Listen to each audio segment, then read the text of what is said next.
Είμαστε βέβαιοι ότι όλοι στην αίθουσα αυτή είμαστε πολύ στεναχωρημένοι, γιατί παρά την προσπάθεια που έκανε η αγαπημένη μας ομάδα, δεν κατόρθωσε να ανέβει στη Super League.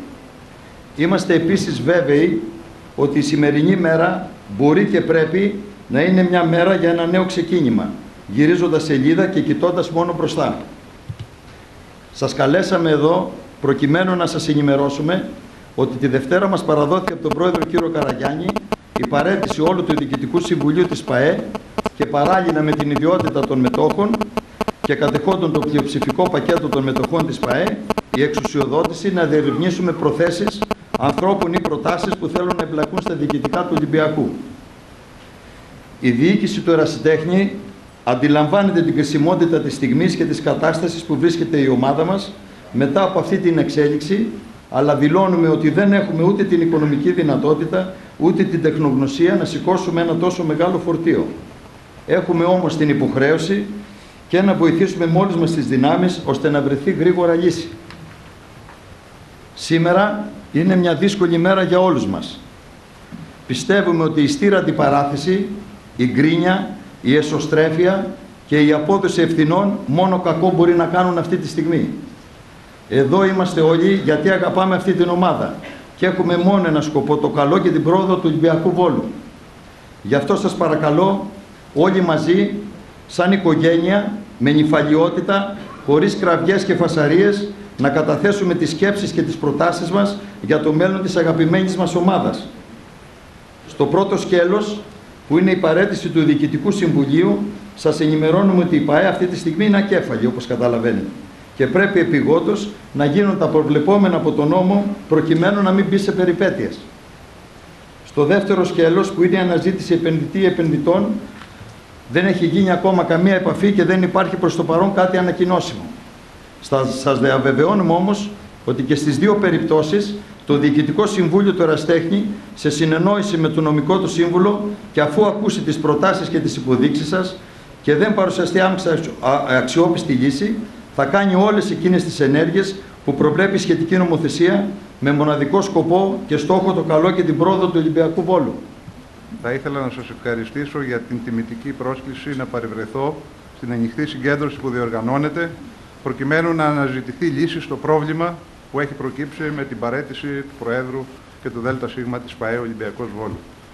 Επειδή γνωρίζω την ανιδιοτελή αγάπη προς τον Ολυμπιακό, κατανοώ την αγωνία σας, που είναι και αγωνία των χιλιάδων φιλάθλων της ομάδος, να συμβάλλετε ώστε ο Ολυμπιακός να ξεπεράσει γρήγορα το διοικητικό πρόβλημα που έχει δημιουργηθεί και να επιστρέψει στον δρόμο των μεγάλων διακρίσεων. Θα μου επιτρέψετε ωστόσο να επισημάνω ότι ο χαρακτήρας της πρωτοβουλίας που αναλάβατε, ανεξάρτητα από τις ειλικρινείς και αγνές προσθέσεις σας, θεωρώ πως αντικειμενικά μας γυρίζει πολλά χρόνια πίσω που πίστευα ότι είχαν περάσει ανεπιστρεφτοί.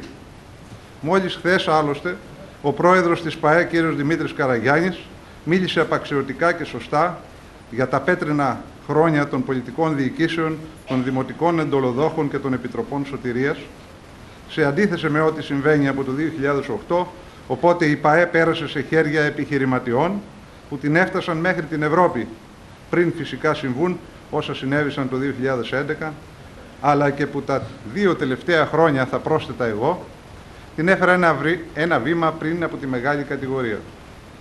Αν όντως η ΠΑΕ Ολυμπιακός Βόλου λειτουργεί ως επαγγελματική ομάδα, αρμόδια να δώσει λύση στο διοικητικό πρόβλημα είναι αποκλειστικά η Γενική Συνέλευση των Μετόχων της ΠΑΕ, η οποία προφανώς και θα πρέπει να συγκληθεί τις αμέσως επόμενες μέρες.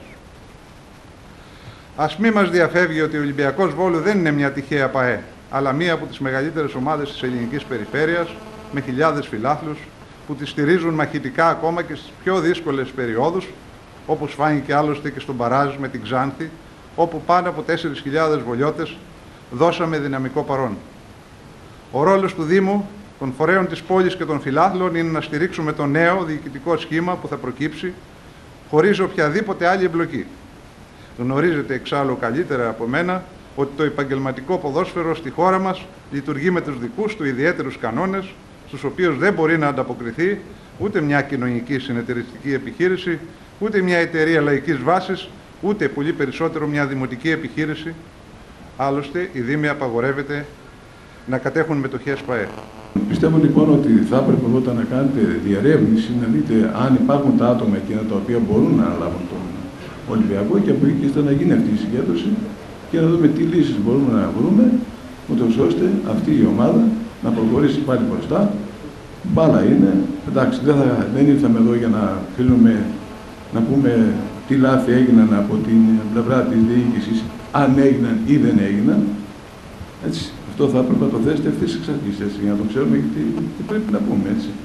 Λοιπόν, εγώ πιστεύω ότι από την πλευρά την δική μας, σαν Ένωση, θα είμαστε κοντά σε αυτή την ομάδα και όχι μόνο για τον Ολυμπιακό, αλλά και σε οποιαδήποτε άλλη ομάδα θα βρισκόταν σε αυτή τη θέση. Είναι ο θεσμικός μας ρόλος τέτοιος.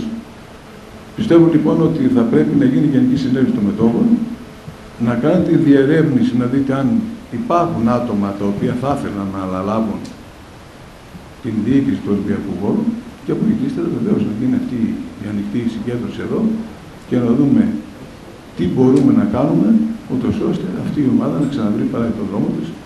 Πιστεύω ο Ολυμπιακός είναι πολύ μεγάλη ομάδα, έχει μια πολύ μεγάλη ιστορία, λοιπόν, και θα ξαναβρει σύντομα τον δρόμο της.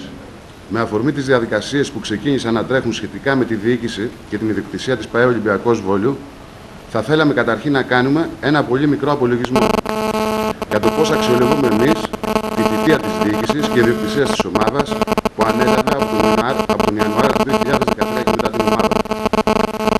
Η συγκεκριμένη διοίκηση και ιδιοκτησία ανέλαβε την ομάδα τον Ιανουάριο του 2013, όχι απλά βάζοντας κάποιους υψηλούς στόχους από την πρώτη χρονιά, αλλά υποσχόμενοι στον κόσμο της ομάδας σπουδαίες σουπερλικάτες μεταγραφές και σίγουρη άνοδο στη Super League.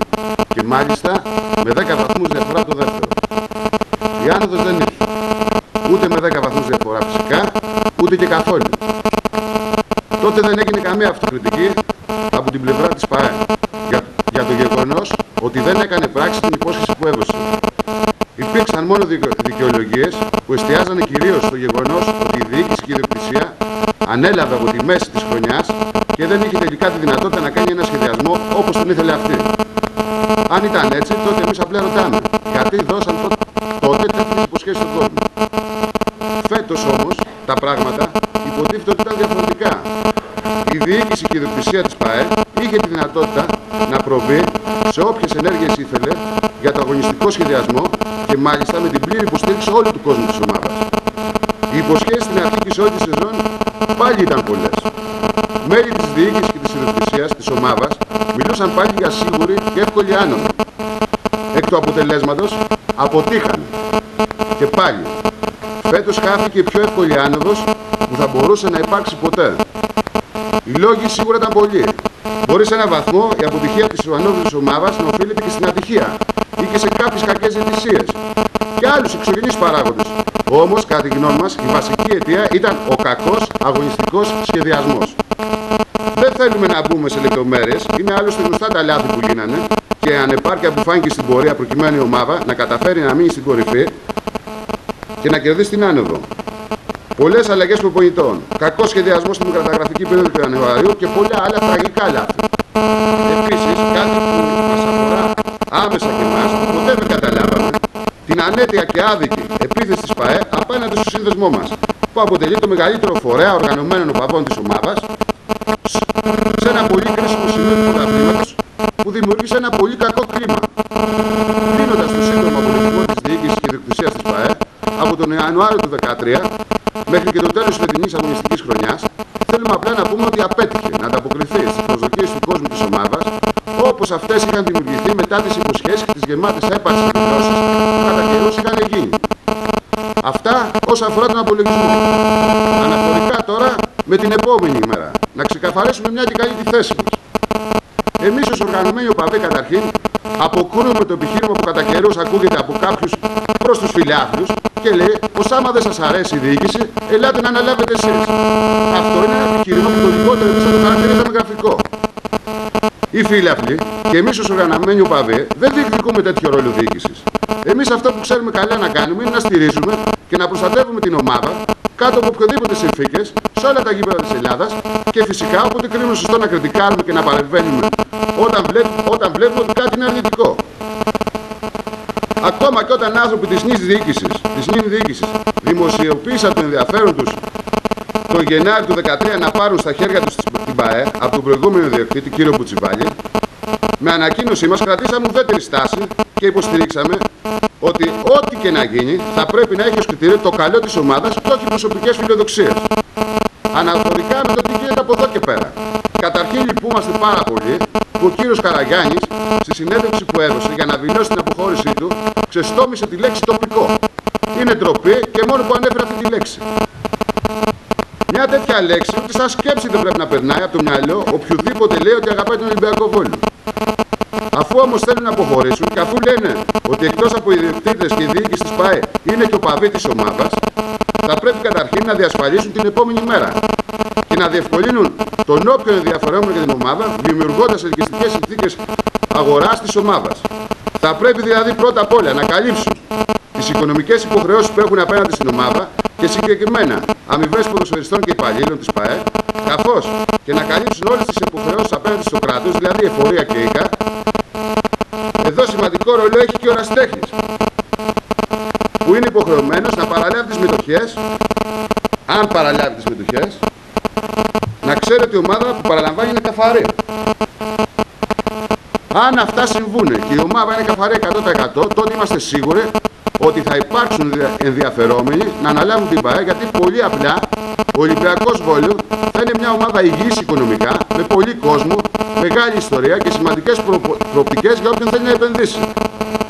Για την αναζήτηση του υποψήφιου επενδυτή θα πρέπει να, κατά την άποψή μας, θα πρέπει να συσταθεί μια επιτροπή με μέλη του ερασιτέχνη, παλεμάχους και γνωστούς φιλάθλους της ομάδας με κύρος, έτσι ώστε να αξιολογήσουν τις προτάσεις και να κρίνουν για την καλύτερη δυνατή λύση. Εμείς, ως Austrian Boys, θα σταθούμε δίπλα και θα βοηθήσουμε με όλες τις δυνάμεις μας, όπως πάντα κάνουμε. Σας ευχαριστούμε πολύ.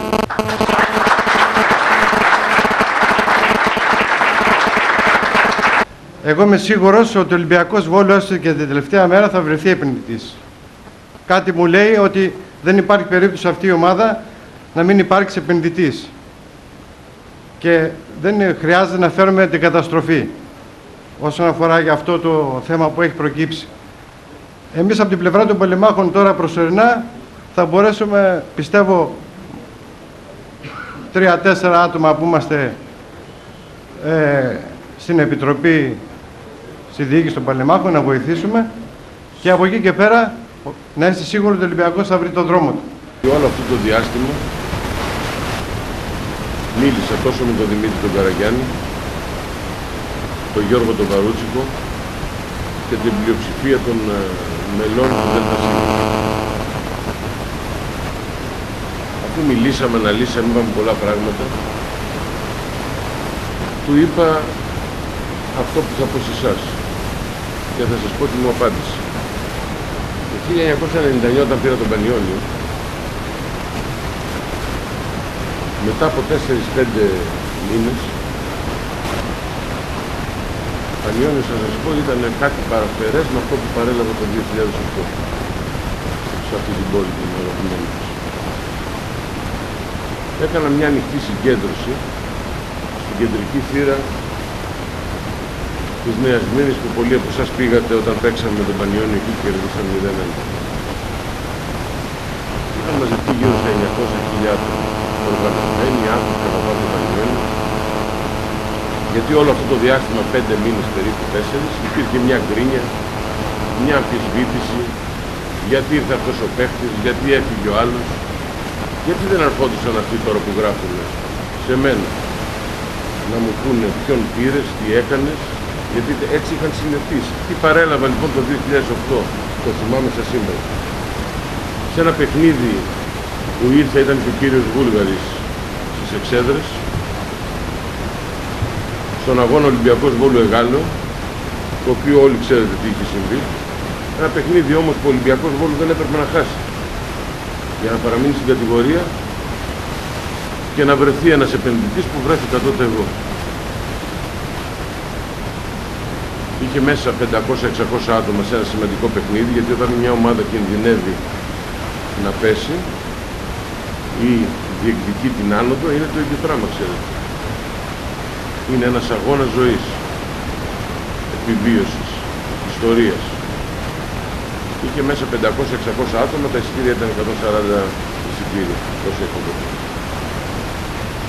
Αυτοί λοιπόν οι άνθρωποι, οι ίδιοι του τότε, έρχονται σήμερα λοιπόν και βγάζουν ανακοινώσεις, γράφουν, θεωρούν ότι μπορούν να κριτικάρουν ποιος είναι αποτυχημένος, ποιος δεν είναι, τι προσφέραν, τι δεν προσφέραν, να βρίζουν τη μάνα του αλλονού, να λένε φύγετε και ας πάει αλφα τοπικό η ομάδα, ήδη. Θέλετε να σας πω την κατάληξη με παραδείγματα, όχι με λόγια. Γιατί εγώ έτσι έχω να μιλάω. Έτσι έχω μάθει. Πάμε στον Ηρακλή. Διώξαν αυτοί που βγάζουν επιστολές και θέλουν να έχουν άποψη. Μυτιληναίο Ρέμο. Έχει διαλύσει ο Ηρακλής. Άρης. Ο Δημήτρη τον Κοντομινά. Πανιώνιος. Δέστε όταν έφυγα εγώ από τον Πανιώνιο το τι έγινε σε αυτή τη συνάντηση. Ο Πανιώνιος βγήκε 2 συνεχόμενες χρονιές στην Ευρώπη και μάλιστα και στους ομίλους του Europa League. Και μετά από 3 χρόνια που βρήκα πραγματικά εγώ έναν επενδυτή που είχε μεγαλύτερες δυνατότητες από μένα τότε. Τον κύριο Τσακίρη. Υποπληστή με πολλά εκατομμύρια, άντεξε 2 χρόνια, έφυγε και ο Πανιώνιος αυτή τη στιγμή χρωστάει πάνω από 9 εκατομμύρια ευρώ. Έχει 7 παίχτες στο δυναμικό του και δεν μπορεί να κατέβει στο πρωτάθλημα. Και κάνουν αγώνα δρόμου, φυλάνε κατουρημένες ποδιές, να μπορέσουν να πείσουν το Υπουργείο Οικονομικών να πάρει φορολογική ενημερότητα και να μπει σε μια διαδικασία για να μπορέσει να συμμετέχει στο πρωτάθλημα. Όταν λοιπόν εγώ ενδιαφέρθηκα να πάρω τον Ολυμπιακό Βόλο, όταν ενδιαφέρθηκε ο Τσακίρης να αγοράσει τον Ολυμπιακό Βόλο από μένα ή ο Αντώνης ο Ρέμος ή οποιοδήποτε, το πρώτο πράγμα που κάνεις είναι να στείλεις έναν τουλάχιστον δικηγόρο, είτε καλό είτε απλό, και να διερευνήσεις τι γίνεται. Εγώ έστειλα τότε τον δικό μου τον δικηγόρο και μίλησα με τους δικηγόρους του κ. Βασιλιάδη. Να δούμε τι γίνεται ρε παιδί μου, τι είναι, χρωστάει 10 δραχμές, 50, πολλούνται οι μετοχές, μεταβιβάζονται, ποιοι είναι οι όροι, τι γίνεται. Και αφού λοιπόν φτάσαν σε ένα σημείο, έκανα την παρέμβαση και έδωσα τέλος αυτή τη διαφορά που είχαμε 20, 30, 50 χιλιάδες και μεταβιβάστηκε ο Ολυμπιακός Βόλος. Εσάς έχει έρθει κανένας εκπρόσωπος τσιγκάνων, σαράδων, κανένας δικηγόρος, εφοπλιστών που έχουμε ανοίξει εδώ πέρα? Εγώ έχω κάνει ειδική, ξέρετε, είσοδο, αν και δεν είμαι ακόμη τίποτα στο αρχή, με κόκκινο χαλί, να τους έχει έρθει κανένας? Όχι. Γιατί ξέρετε, ιδιαίτερα εσείς οι δημοσιογράφοι, αλλά και κάποιοι αλητήριοι, όχι δημοσιογράφοι, κάποιοι αλητήριοι ειδικοί, να παίζετε με τις φιλοδοξίες, τα όνειρα, την αγάπη χιλιάδων φιλάθλων του Ολυμπιακού. Ότι δήθεν υπάρχει επενδυτής. Ότι δήθεν, έλεγε ο φίλος μου Τσιτσιρίκης, έχει λέει κάτι κατασκευαστές πλυντηρίων που έλεγε η διαφήμιση, κατασκευαστές πλυντηρίων, να έρθει. Κάποιοι άλλοι λέγανε 32 εφοπλιστές, να μην θυμάμαι τα ονόματα. Αυτό όμως κύριοι, όσο και να μην σας αρέσει, είναι μια προσβολή απέναντι στο λαό του κόσμου. Γιατί στην πραγματικότητα, για να ξέρετε και την αλήθεια, γιατί να λέτε λόγια είναι ωραία. Ξέρετε ποια είναι τα έσοδα σε μια ομάδα του? Επειδή είναι και γωνιακό το μαγαζί του Ολυμπιακού Βόλου. Δεν ξέρετε όμως, δεν είπατε ποιος δημιούργησε αυτό το λαό ή ποιος έπαιξε ρόλο, για να μην πω, να τον ξυπνήσει αυτόν τον λαό του Βόλου, γιατί κοιμότανε χρόνια. Ξεχνάτε αυτά να τα λέτε. Ντρεπόσασταν κάποιοι από εσάς να βγείτε στον δρόμο. Τα έσοδα λοιπόν μιας ομάδας Β' Εθνική, όπως είναι ο Ολυμπιακός Βόλου, που είναι γωνία μαγαζί, δεν υπερβαίνουν τα 500.000. Άντε 600. Ξέρετε κάνα μαλάκα να βάζει 500.000 από την τσέπη του κάθε χρόνο για να έρθει σε αυτό το γωνία μαγαζί? Για να μου πείτε. Και ποιος σας είπε ότι μια ομάδα όταν κάνει πρωταθλητισμό και ένας παράγοντας βγάζει αυτό που πιστεύει, αυτό που αισθάνεται, αυτό που θέλει, αυτό που αγαπάει, είναι αποτυχία, ρε μπαγλαμάδες? Όσοι το πιστεύετε.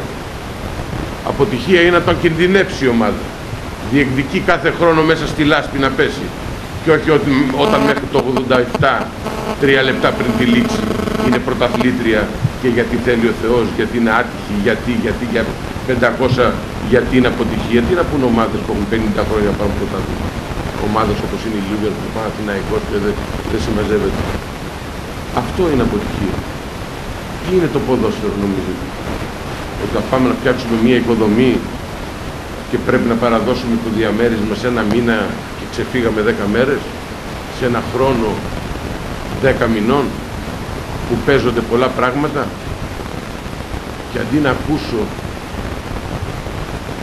μετά από μία μέρα, αν θέλετε, 2 μέρες, αυτό που είπε ο Χρήστος Τσιρίκος, με όλα τα θετικά του και αρνητικά του, δεν θα είναι Ολυμπιακός, και σε αυτή τη δύσκολη στιγμή μίλησε σοφά. Να αγκαλιάσουν μια προσπάθεια που κάναν 5-10 άτομα. Βγάλανε σήμερα ανακοίνωση, λέει αποτυχίες. Και ποιος σας ρωτάει, ποιοι είστε εσείς? Ποιοι είστε ρε, εκτός από ένα κομμάτι ζωντανό της ομάδας, που θα κρίνετε ανθρώπους που πηγαίνουν 3 φορές το μήνα στην Αθήνα, πληρώνουν από την τσέπη τους τα διόδια, τις βενζίνες, αφήνουν την οικογένειά τους και τα παιδιά, βάζουν 500.000 το χρόνο? Ποιοι είστε ρε εσείς?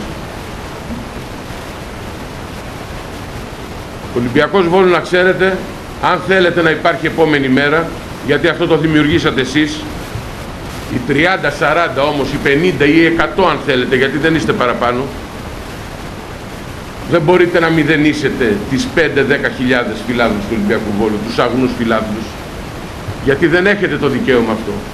Ούτε να μοιράσετε πικρία, ούτε κακία, ούτε διχόνια, γιατί ο Ολυμπιακός Βόλου δεν περισσεύει κανένας.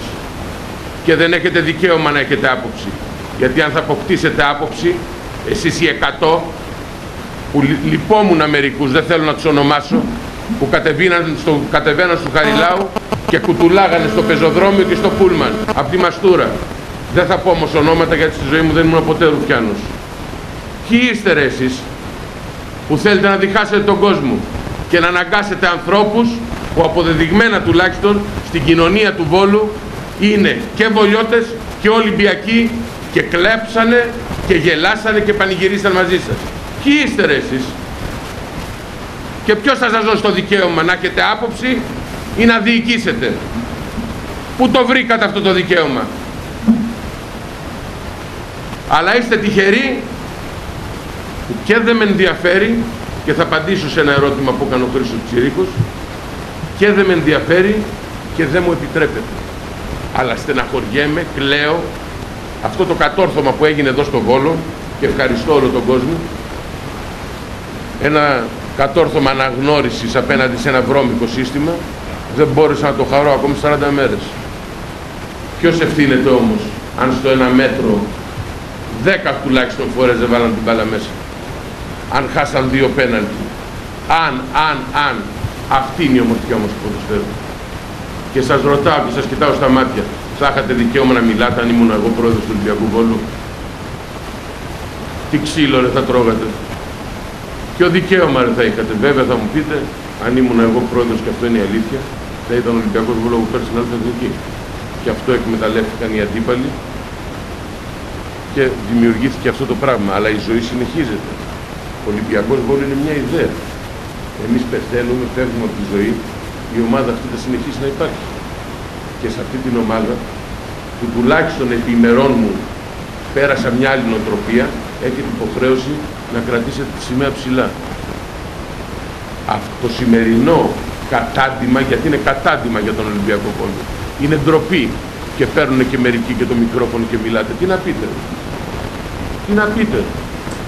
Σε ό,τι αφορά λοιπόν, επειδή μίλησα κύριε Βασίλη με τον πρόεδρο, 36, γιατί ο κύριος Καραγιάννης δεν παρέλαβε, ξέρετε, καμιά ομάδα καθαρή σε ό,τι αφορά υποχρεώσεις προς τρίτους και στο δημόσιο.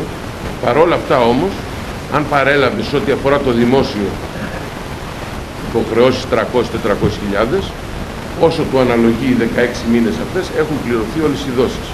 Στους τρίτους λοιπόν που σας ενδιαφέρει να ξέρετε, λες και είστε λογιστές, φίλαθλοι είστε. Ναι, αυτό δεν κάνω διάλογο.